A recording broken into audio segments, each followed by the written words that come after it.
তানভীর, আজকে আমরা কি পড়বো? পশুদের সাথে পরিচয়। বলো, কোন প্রাণীর গলা সবচেয়ে লম্বা?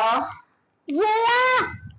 কোন প্রাণী পেটের থলিতে বাচ্চা রাখে? ক্যাঙ্গারু। কোন প্রাণীর সুর আছে? হাতি। ভালো বলো। হাতি। কোন প্রাণীর ঘাড়ে কেশর আছে? সিংহ। কোন প্রাণী খুব আস্তে চলে? কচ্ছপ। কোন পশু দাঁড়িয়ে ঘুমায়? উট।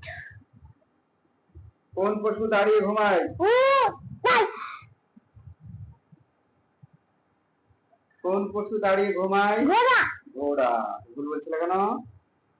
কোন প্রাণী বাড়ি পাহারা দেয়? কুকুর। কাকে ধূর্ত প্রাণী বলে?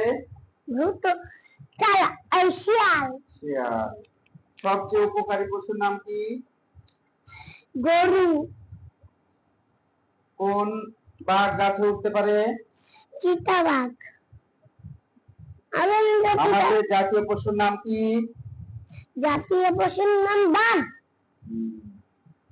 কোন স্তন্যপায়ী প্রাণী উঠতে পারে? বাদুড়। কোন প্রাণীর নাকের ডগায় খড়গ আছে? গন্ডার। কোন প্রাণীকে মরুভূমির জাহাজ বলে? উটকে। কোন প্রাণীর মুখ কালো, লেজ লম্বা? ও লেজ লম্বা। ও লেজ লম্বা। ও লেজ লম্বা বলো।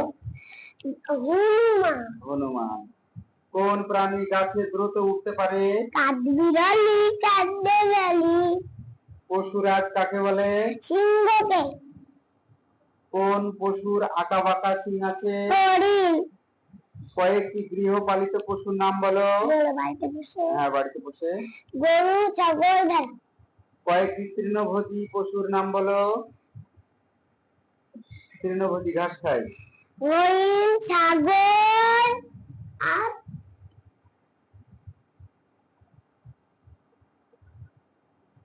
গরু, গরু, ভেড়া। ভেড়া।